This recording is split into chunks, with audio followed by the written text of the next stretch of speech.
रांची से 2 बच्चे लापता हुए हैं। 10 साल की रोशनी लापता हुई, 6 साल का भाई युवांश भी लापता हुआ। घर में डांट पड़ने के बाद निकले थे बाहर। सीसीटीवी में कैद हुई बच्चों की तस्वीर। देखिए, पुलिस बच्चों की तलाश में जुट चुकी है। जगन्नाथपुर थाना क्षेत्र का ये मामला सामने आया और ज्यादा जानकारी के साथ न्यूज 18 संवाददाता ओम प्रकाश हमारे साथ फोन लाइन पर जुड़ चुके हैं। ओम प्रकाश, राज्य से 2 बच्चे लापता हुए हैं, बच्चों को लेकर के क्या कुछ फिलहाल अपडेट है? जी, बता दें कि घर में डांट सुनने के बाद एक बच्चा और एक बच्ची, दोनों भाई बहन हैं, दोनों घर से निकले हैं और उसके बाद से उनका कोई पता नहीं चल पाया। जिसके बाद परिजनों ने अपने स्तर से बच्चों को खोजने का, ढूंढने का प्रयास किया। जब वो नहीं मिले हैं तो प्रशासन में, पुलिस में इसकी शिकायत की। पुलिस भी इस पूरे मामले में जांच में जुटी हुई है। फिलहाल सीसीटीवी फुटेज खंगाला गया है। कुछ सीसीटीवी फुटेज में बच्चे अपने से जाते हुए नजर आ रहे हैं, जिसके आधार पर बच्चों की तलाश जो है पुलिस के द्वारा की जा रही है। देखना होगा कि बच्चे कब तक बरामद हो पाए। सीसीटीवी के माध्यम से क्या पता चल पाया है? कितने बजे की ये घटना है? कब वो बाहर निकले थे? कितना घंटा हो चुका है? पुलिस को क्या इस बात की जानकारी उनके परिजनों ने दे दी है? जी, परिजनों के द्वारा जानकारी जो है वो काफी समय के बाद मिली है और जो बच्चे घर से निकले थे उसके आसपास के सीसीटीवी फुटेज खंगालने के आधार पर जो है बच्चों के जाने का रूट जो है वो पता चला है। पुलिस उस आधार पर बच्चों की तलाश कर रही है और बच्चों की तलाश में जुटी हुई है। वहीं कहा जाए तो इलाके के लोग भी अपने स्तर से बच्चों की तलाश में जुटे। ठीक है, आप नजर बना के रखें ओम प्रकाश, अपडेट लेंगे। बहुत शुक्रिया जानकारी के लिए। देखिए, आप मेलों में जाते हैं खुशियां मनाने के लिए, अपने परिवार के साथ चंद पल सुकून के बिताने के लिए, लेकिन नालंदा के मलमास मेले में जो खबर सामने आई वो आपके रोंगटे खड़े कर देगी। कैसे चंद पैसों की हवस ने एक हंसते खेलते एक युवक को मौत की नींद सुला दी। आप देखिए इस रिपोर्ट में।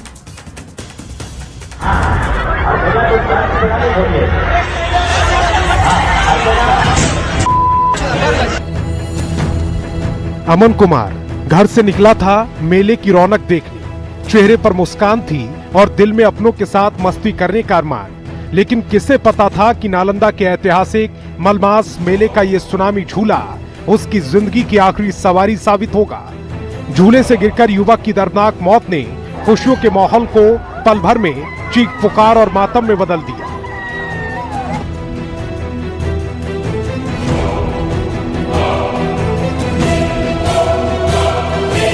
इस खौफनाक हादसे के बाद अब स्थानीय लोगों में भारी आक्रोश है। हर तरफ से इन जानलेवा झूलों पर पूरी तरह बैन लगाने की मांग उठने लगी है। लेकिन इस हादसे ने उन तमाम सुरक्षा मानकों की पोल खोल दी जिसके दावे अक्सर कागजों पर किए जाते हैं। वहाँ पे साथ में मतलब झूला झूल रहे थे, वो स्प्रिंग वाला जो होता है ना, रोलिंग वाला, वो मतलब उसी पे मतलब सबको मतलब बैठाया गया था। तो मतलब बैठे, उसका फिर मतलब वो जो कसता है ना, पता नहीं इनका मतलब बढ़िया से कस नहीं पाया था, क्या किया वो, और जब नशे वक्त तो वो मतलब इनका पूरा खुल करके मतलब गिर गया। अब आपको बताते हैं कि झूला लगाने के लिए कौन से सुरक्षा मानकों को ध्यान रखना चाहिए। मजबूत फिटिंग और मशीनों की जांच जरूरी। तकनीकी एक्सपर्ट की निगरानी में हो संचालन। हर दिन झूलों की सेफ्टी चेकिंग हो। ओवरलोडिंग से पूरी तरह बचाव जरूरी। बिजली और वायरिंग की जांच अनिवार्य। प्रशासन की अनुमति के बाद हो संचालन। आपात स्थिति के लिए टीम तैनात रहे। लेकिन नालंदा में मुनाफे की भूख इस कदर हावी थी कि कानून को ठेंगा दिखा दिया गया। पुलिस प्रशासन ने इस खतरनाक सुनामी झूले को चलाने की परमिशन नहीं दी थी। इसके बावजूद बिना किसी एनओसी और बिना किसी सुरक्षा जांच के इस खूनी झूले को जबरन चालू रखा गया। यहाँ पर बता दें कि ये वही सुनामी झूला है। देख सकते हैं किस तरह से ये सुनामी झूला है और इसे किस तरह से मनमाने तरीके से संचालक के द्वारा चलाया गया था। हालांकि डीएसपी ने साफ कहा कि इस मामले में जो है एफआईआर कर दी गई है और जो सबसे बड़ी बात है कि बिना परमिशन के किस तरह से झूला चालू किया गया है और चालू करने के बाद जो घटना घटी है उसके बाद जिला प्रशासन पूरी तरह से हरकत में आए। सवाल उठना लाजमी है, आखिर जनता की जान से ये खिलवाड़ कब तक चलेगा? क्या बिना सेफ्टी बेल्ट और लॉक सिस्टम से झूले चल रहे हैं? क्यों बिना फिटनेस सर्टिफिकेट के झूलों को तान दिया जाता है? क्यों लोगों की जिंदगी से सरेआम खिलवाड़ किया जा रहा है? इतना ही नहीं, ऐसी तस्वीरें सासाराम से भी सामने आई जहां बिना सुरक्षा मानकों के झूला झुलाया जा रहा है। जब झूला चलता है तो उस समय विशेषज्ञ रहते हैं, तकनीकी एक्सपर्ट? हाँ, सब रहते हैं और जो पहले जांच करने के बाद ही प्रक्रिया को सब आगे बढ़ाया जाता है, तब उसको चालू करता है माल को। अच्छा, तो डेली जांच करते हैं कि हाँ, एक बार कर दिए? रोज डेली जांच होता है माल, जैसे रोज जो सो चालू करने के पहले जो सो रोज माल जांच होता है तब चालू होता है। वहीं हादसे के बाद जगी पुलिस ने फिलहाल झूले को जब्त कर लिया है और फरार आरोपियों की तलाश में छापेमारी की जा रही है। लेकिन बड़ा सवाल यह है कि जो युवक दुनिया से चला गया, क्या पुलिस की ये कार्रवाई उसकी जिंदगी लौटा पाएगी? न्यूज़ 18 के लिए नालंदा से अभिषेक और सासाराम से अजीत कुमार की रिपोर्ट।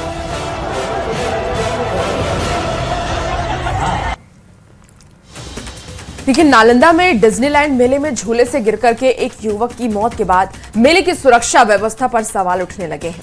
और इस बीच मोतिहारी के जिला स्कूल मैदान में भी डिज्नीलैंड मेला लगाया गया है, जहां कई बड़े झूले लगाए गए हैं। मेले को नगर निगम जिला प्रशासन से 45 दिन की अनुमति मिली है।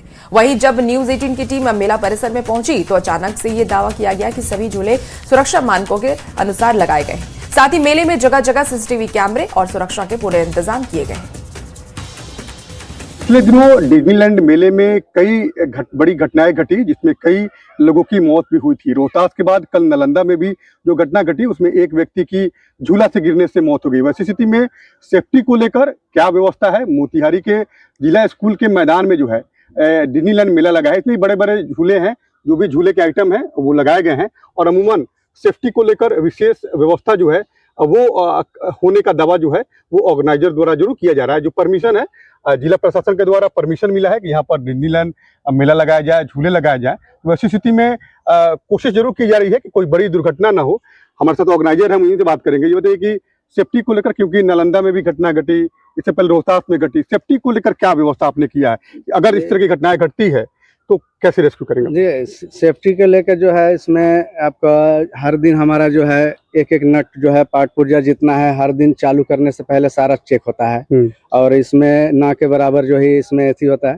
ये हम लोग इसका विशेष ख्याल रखते हैं कि जो इस तरह की अकस्मात दुर्घटना ना हो, जो कि 4 बजे से पहले चालू करने से पहले हर झूले का जो है पूरे तरह से एकदम चेक करके उसके बाद से ही हम लोग इसका संचालन करते हैं। पूरा जो मानक है उस पर विशेष रूप से नजर इनका जरूर है और ये दावा जरूर कर रहे हैं इस तरह की घटना यहाँ नहीं होगी, क्योंकि ये लोग एहतियात रूप से पूरी तरह से अलर्ट मोड में है।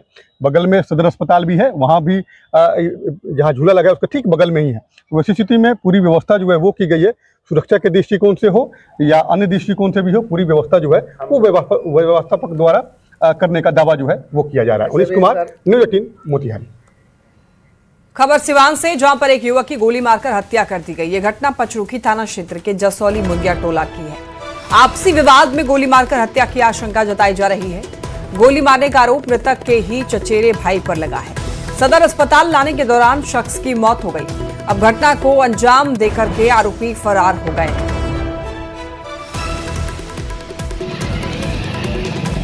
सिवान का यह मामला है, एक युवक की गोली मारकर हत्या कर दी गई। ये घटना पचरुखी थाना क्षेत्र के जसौली मुर्गिया टोला की है।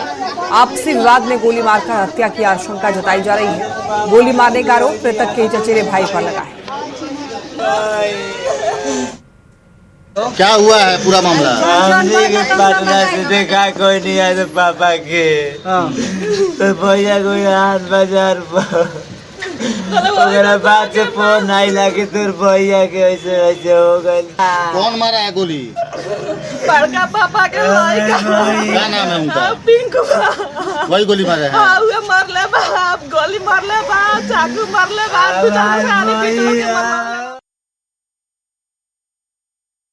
चलिए, इसी बीच औरंगाबाद से एक बड़ी खबर आ रही है, जहां चाकू मारकर युवक की हत्या कर दी गई। खून से लथपथ मिला है मृतक का शव। तो हत्या के कारणों की जानकारी नहीं मिली है। पुलिस ने एक को हिरासत में लिया। रफीगंज के राजा बगीचा इलाके की घटना बताई जा रही है। औरंगाबाद से आपको इस वक्त की ये बड़ी खबर बताएं, चाकू मारकर के युवक की हत्या कर दी गई। खून से लथपथ मिला मृतक का शव। हत्या के कारणों की जानकारी फिलहाल नहीं मिली है। पुलिस ने एक को हिरासत में हालांकि ले लिया है और आगे की पूछताछ की जा रही है।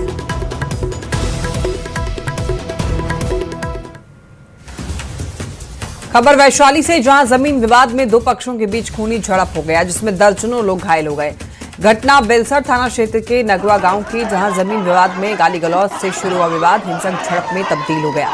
देखते ही देखते घटनास्थल रण क्षेत्र में बदल गया। लाठी डंडे और ईंट पत्थर जमकर चलाए गए। बताया जा रहा है कि मोहम्मद रफाकत हुसैन और मोहम्मद आलून के बीच 2 वर्षों से रास्ते को लेकर विवाद चल रहा था और इसी बीच विवाद को लेकर पंचायत बुलाई गई थी, लेकिन पंचों के सामने ही विवाद तो नहीं सुलझा, हिंसक झड़प जरूर शुरू हो गया।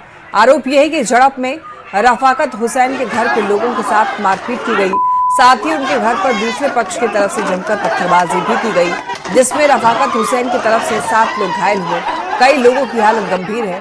दूसरे पक्ष ने भी रफाकत हुसैन पर मारपीट करने का आरोप लगाया है, जिसमें 4 लोग घायल हैं। इधर घटना के बाद से सभी घायलों को इलाज के लिए अस्पताल में भर्ती कराया गया है और पुलिस पूरे मामले की जांच में जुट गई है।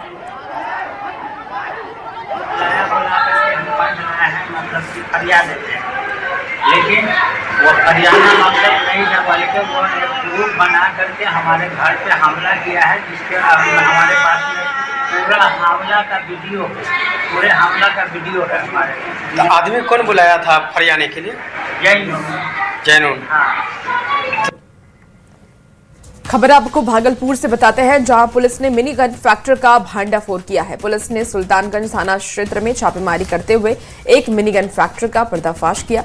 मौके से पुलिस ने हथियार बनाते हुए एक आरोपी को रंगे हाथ गिरफ्तार भी कर लिया है। तलाशी के दौरान घर के अंदर बने तहखाने में अवैध हथियार बरामद हुए। पुलिस ने मौके से देसी पिस्टल, जिंदा कारतूस, 5 अधिनिर्मित पिस्टल सहित हथियार बनाने का सामान जब्त किया। फिलहाल पुलिस आरोपी को गिरफ्तार कर नेटवर्क की तलाश में जुट गई है। जो ग्राम स्तंडी थाना सुल्तानगंज निवासी मुकेश कुमार मंडल, पिता स्वर्गीय फेकन मंडल, ग्राम स्तंडी, वार्ड नंबर 12, थाना सुल्तानगंज, जिला भागलपुर के घर को घेराबंदी कर छापामारी किया गया। तो उसके घर के अंदर बने तहखाने में रंगे हाथ हथियार बनाते हुए पकड़ा गया। इसमें 2 निर्मित हथियार, जिसमें एक लंबा 24 इंच बैरल का देसी पिस्तौल या मस्केट एवं एक 6 इंच का देसी पिस्तौल, एक जिंदा कारतूस, खोखा एवं 2 पिलेट। औरंगाबाद में ओबरा के पूर्व पैक्स अध्यक्ष मणि गुप्ता की गिरफ्तारी को लेकर हाई वोल्टेज ड्रामा देखने को मिला। दरअसल पूर्व पैक्स अध्यक्ष ने यह बताया कि अपने स्टाफ के एक मामले को लेकर फेसर थाना के एएसआई राजकुमार सिंह से मिलने पहुंचे थे, लेकिन एएसआई ने बिना कुछ कहे सुने मारपीट शुरू कर दी। 2 और दरोगा पर भी मारपीट का आरोप लगाया गया है। एएसआई ने शराब पीने का आरोप लगाया, जिसके बाद शराब जांच मशीन खराब होने के चलते उन्हें सदर अस्पताल लाया गया, जहां प्रारंभिक जांच में इसकी पुष्टि नहीं हुई थी। इसके बाद उन्हें नगर थाना लाया गया, जहां दोबारा जांच की गई। पुलिस के अनुसार जांच में शराब सेवन की पुष्टि हुई। वहीं मामले में फेसर थानाध्यक्ष ने मारपीट के आरोपों को खारिज किया और ये कहा कि शराब पीने के आरोप में उसे गिरफ्तार किया गया है। जांच रिपोर्ट आने के बाद आगे की कार्रवाई की जाएगी। एएसआई राजकुमार दरोगा नाम है उसका, और उसका 2 गो उनके साथ थे, तीनों रणविजय सिंह है और बहुत पतले पतले एएसआई हैं। और पटक दिया, चिल्ला रहे हैं हम कि मेरा कूला टूटा है, जमीन से हमको लगाव नहीं करना। तो पुलिस यहाँ किस लिए लाई है? पुलिस दारू पीने के शक में लाई थी। थाना में मशीन नहीं काम कर रहा है, हम सदर हॉस्पिटल आए हैं। हम दारू नहीं पिए हैं, अगर दारू पिए हैं तो उन पर सजा होगी। सहरसा से स्वास्थ्य व्यवस्था को शर्मसार करने वाली तस्वीर सामने आई है। सदर अस्पताल की पोस्टमार्टम हाउस का एक वीडियो सोशल मीडिया पर तेजी से वायरल हो रहा है, जिसमें अस्पताल प्रबंधन की कार्यशैली पर गंभीर सवाल खड़े कर दिए हैं। देखिए, वायरल वीडियो में 2 आवारा कुत्ते पोस्टमार्टम हाउस में रखे एक प्लास्टिक के डिब्बे को नोचते और खींचते नजर आ रहे हैं। दावा यह किया जा रहा है कि उस डिब्बे में मृतक का बिस्तरा रखा हुआ था। हालांकि न्यूज 18 वायरल वीडियो की पुष्टि नहीं करता है। वीडियो में अस्पताल कर्मी अपने काम में व्यस्त दिखाई देते हैं, जबकि कुत्ते बेखौफ होकर के डिब्बे को खींचते रहते हैं। वहीं वीडियो वायरल होने के बाद सिविल सर्जन ने मामले की जांच के लिए टीम गठित कर दी है। अरे रुकिए ना भाई, आप लोग। खबर पटना सिटी से, जहां पुलिस ने वाहन चेकिंग के दौरान बड़ी कार्रवाई की और 3 अपराधियों को गिरफ्तार किया गया। पुलिस ने गिरफ्तार अपराधियों के पास से एक देसी कट्टा, 2 जिंदा कारतूस, 22 ग्राम स्मैक और कैश बरामद किया। फिलहाल पुलिस 3 अपराधियों को गिरफ्तार कर सरगना की तलाश में जुट गई है। थाने के द्वारा सैदपुर नहर रोड के पास जब वाहन चेकिंग किया जा रहा था, तो फिर वहां पे कुछ लड़के पुलिस को देखकर भागने लगे। उनकी एक्टिविटी से वो संदिग्ध प्रतीत हुए। जब उन्हें रोककर उन्हें विधिवत चेक किया गया, तो उनके पास से एक देसी कट्टा, 2 जिंदा कारतूस और 22 ग्राम स्मैक और 1500 रुपए भी बरामद हुए। और नवादा के कोआकोल प्राथमिक स्वास्थ्य केंद्र में जर्जर छत का एक हिस्सा अचानक से टूट करके गिर गया। घटना के समय इमरजेंसी ड्यूटी में कार्यरत एएनएम मौजूद थी और छत का टुकड़ा गिरने से एएनएम बुरी तरीके से घायल हो गई। हालांकि बड़ी दुर्घटना टल गई है, अन्य लोग बाल बाल बच गए। घायल एएनएम का उपचार पीएचसी में कराया गया। बताया जा रहा है कि अस्पताल की छत काफी जर्जर हो चुकी है और आए दिन छत से प्लास्टर के टुकड़े गिरते रहते हैं। कई बार शिकायत भी की गई, लेकिन अब तक कोई कार्रवाई नहीं की गई। फिलहाल जख्मी एएनएम को बेहतर इलाज के लिए नवादा सदर अस्पताल रेफर कर दिया गया है। मरीज को देखने के लिए गए थे, दवाई से दे रहा तो पंखा आया रिपेयरिंग करने के लिए, तो चल गए इमरजेंसी में आया मरीज, तो उसको बैठ के उसको दवाई दे दिए हैं। उसको दर्द था एड़ी में, तो उसको दवाई दे दिए। उसके बाद हम बैठ के और भापिया करने लगे, इतने ऊपर से गिर गया। भागलपुर में तेज आंधी तूफान से बड़ी तबाही हुई है, जिससे सिर्फ लोगों के आशियाने ही नहीं उजड़े बल्कि हजारों बेजुबानों की मौत भी हो गई है। जिले में आंधी के चलते 1000 से ज्यादा पक्षियों की मौत हुई। तेज हवाओं के कारण सैकड़ों घोंसले टूट गए। बड़ी संख्या में पक्षी घायल होकर जमीन पर गिर पड़े, जबकि कई पक्षियों की मौत हुई है। ये आंकड़ा पूरे जिले का नहीं है, बल्कि सिर्फ जवाकोठी और खिरनी घाट का है। वहीं घटना की सूचना मिलने के बाद वन विभाग की टीम मौके पर पहुंची और रेस्क्यू अभियान शुरू किया। कि नहीं कुछ तो 2000 से कम पक्षी नहीं मरा होगा।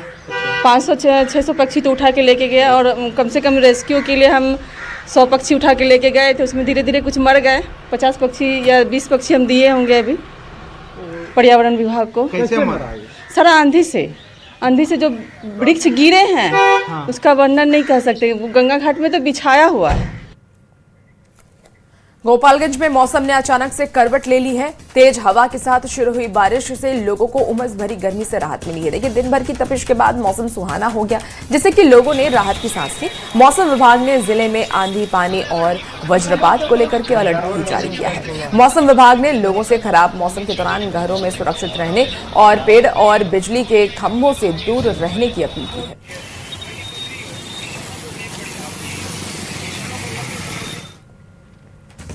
बिहार के लगभग सभी हिस्सों में इन दिनों भीषण गर्मी से लोग परेशान हैं। खास करके दक्षिण बिहार के जिलों में तापमान 42 से 46 डिग्री सेल्सियस तक पहुंच गया है, जिससे जनजीवन प्रभावित हो रहा है। तेज धूप और गर्म हवा चलने की वजह से लोगों का बाहर निकलना मुश्किल हो गया है। गर्मी से राहत पाने के लिए लोग जूस, शेक और अन्य तरल पदार्थों का खूब सेवन कर रहे हैं। नवादा में बढ़े तापमान को देखते हुए प्रशासन ने लोगों से सुबह 11 बजे से शाम 4 बजे तक जरूरी होने पर ही बाहर निकलने की अपील की। पूरे बिहार में इस वक्त प्रचंड गर्मी का प्रकोप देखने को मिल रहा है और नवादा जिले में भी भयंकर गर्मी पड़ रही है। लोग लू के थपेड़े खा रहे हैं और सबसे ज़्यादा लोगों को परेशानी इस लू को लेकर हो रही है, क्योंकि शरीर इसमें अभी जो है सबसे ज़्यादा डिहाइड्रेट हो रहा है और डिहाइड्रेशन से बचने के लिए लोग जो है तरल पदार्थों का सबसे ज़्यादा सेवन कर रहे हैं। हालांकि मौसम विभाग की तरफ से नवादा जिले को अलर्ट पर रखा गया है और लोगों को एहतियातन बरतने को कहा गया है, क्योंकि यहाँ भी टेम्परेचर जो है वो 44 डिग्री के पार जा रहा है। मगर लोग जो है अपना ख्याल खुद रख रहे हैं और गर्मी ने पिछले सभी रिकॉर्ड को तोड़ते हुए अपना प्रचंड रूप दिखाना शुरू कर दिया है। सुबह से ही जूस और लस्सी के दुकानों पर काफ़ी भीड़ उमड़ती है। अपने आप सेफ्टी बनना पड़ता है। तो क्या ले रहे हैं अभी गर्मी में? और जूस ले रहे हैं आम का। अच्छा, कुछ ठंडक महसूस होती है? हाँ, ठंड महसूस होती है, एनर्जी भी प्रदान करता है। क्यों, मतलब बहुत जरूरी काम हो रहा है तभी तो निकल रहा है? ऐसे तो लोगों को कहा जा रहा है घर पे रहें। नहीं, बहुत जरूरी अर्जेंट काम था, इसलिए निकले थे डेरा से। अपील रहेगी कि गर्मी को देखते हुए लोग घरों से कम निकले और ज़्यादा ज़रूरत होने पे ही घर से निकले, क्योंकि ये गर्मी जो है वो लोगों को काफ़ी परेशान कर सकती है और इसको लेके एडवाइजरी पहले ही जारी की जा चुकी है, तो लोगों को खुद सुरक्षित रहना होगा। अनिल विशाल, न्यूज़ 18 नवादा। देखिए, एक तरफ जहां गर्मी से मैदान त्राही त्राही कर रहे हैं, कई जगहों पर ऐसे हालात हैं कि पारा 50 डिग्री के पास पहुंच गया है। वहीं पहाड़ों पर कई जगहों पर बर्फबारी हो रही है, जिससे कि देश में 2 तरह का मौसम इस वक्त नजर आ रहा है। जलवायु परिवर्तन का ये संकेत माना जा रहा है। आपको रिपोर्ट दिखाते हैं।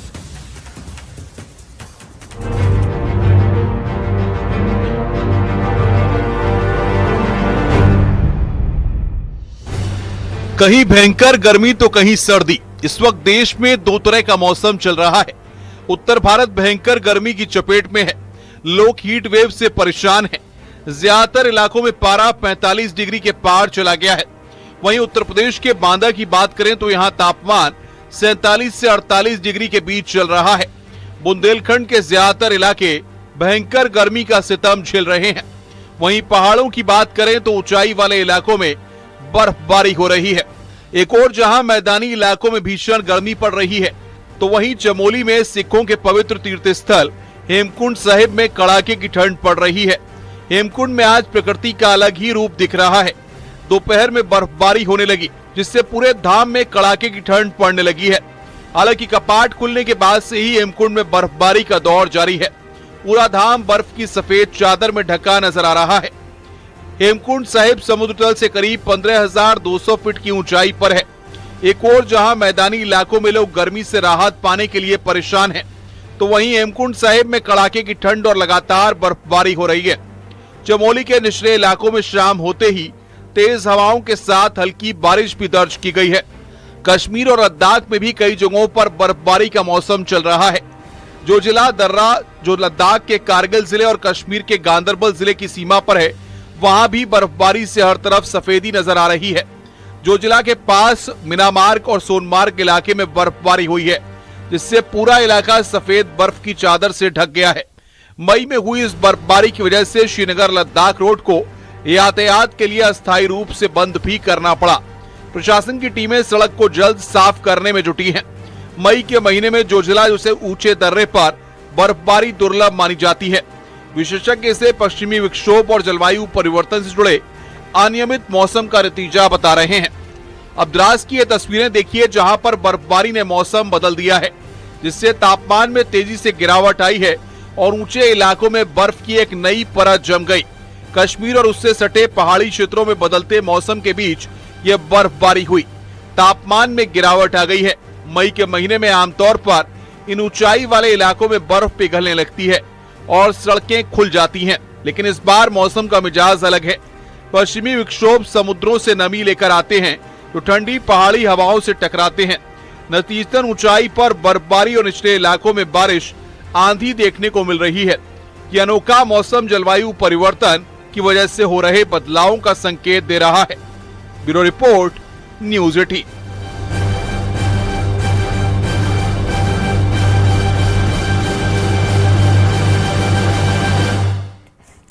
और गोपालगंज विधायक अमरेंद्र कुमार उर्फ पप्पू पांडे की अग्रिम जमानत याचिका पर आज एमपी एमएलए कोर्ट में सुनवाई होगी। भू माफियाओं को संरक्षण देने के आरोप में कुचायकोट थाने में उसके खिलाफ केस दर्ज भी है और इस मामले में विधायक के बड़े भाई सतीश पांडे और सीए राहुल तिवारी की जमानत अर्जी पहले ही खारिज हो चुकी। जेडीयू के बाहुबली विधायक अमरेंद्र कुमार उर्फ पप्पू पांडे की अग्रिम जमानत याचिका को लेकर आज गोपालगंज की एमपी एमएलए कोर्ट में सुनवाई होनी है। भूमाफियाओं को संरक्षण देने के आरोप में कुचायकोट थाने में जेडीयू विधायक के विरुद्ध एफआईआर दर्ज है और इसी मामले में विधायक के बड़े भाई सतीश पांडे और सीए राहुल तिवारी की जमानत याचिका को कोर्ट खारिज कर चुका है और आज माना जा रहा है कि एमपी एमएलए कोर्ट के द्वारा विधायक अमरेंद्र कुमार उर्फ पप्पू पांडे को लेकर अहम फैसला सुनाया जा सकता है। ये पूरा मामला गोपालगंज के कुचायकोट थाना क्षेत्र से जुड़ा हुआ है, जहां पर भू माफियाओं को संरक्षण देने के आरोप में जेडीयू विधायक के विरुद्ध एफआईआर दर्ज। हालांकि उनकी गिरफ्तारी पर कोर्ट ने रोक लगा रखी है, लेकिन राजनीतिक जो सरगर्मी है वो आज बढ़ती हुई नजर आ रही है, क्योंकि इस मामले में बीजेपी के राज्यसभा सांसद और बार काउंसिल ऑफ इंडिया के चेयरमैन मनन मिश्रा खुद बहस कर रहे हैं। कोर्ट के फैसले पर आज सबकी निगाहें टिकी हुई है। गोविंद कुमार, न्यूज़ 18, गोपालगंज। और फिलहाल इस बुलेटिन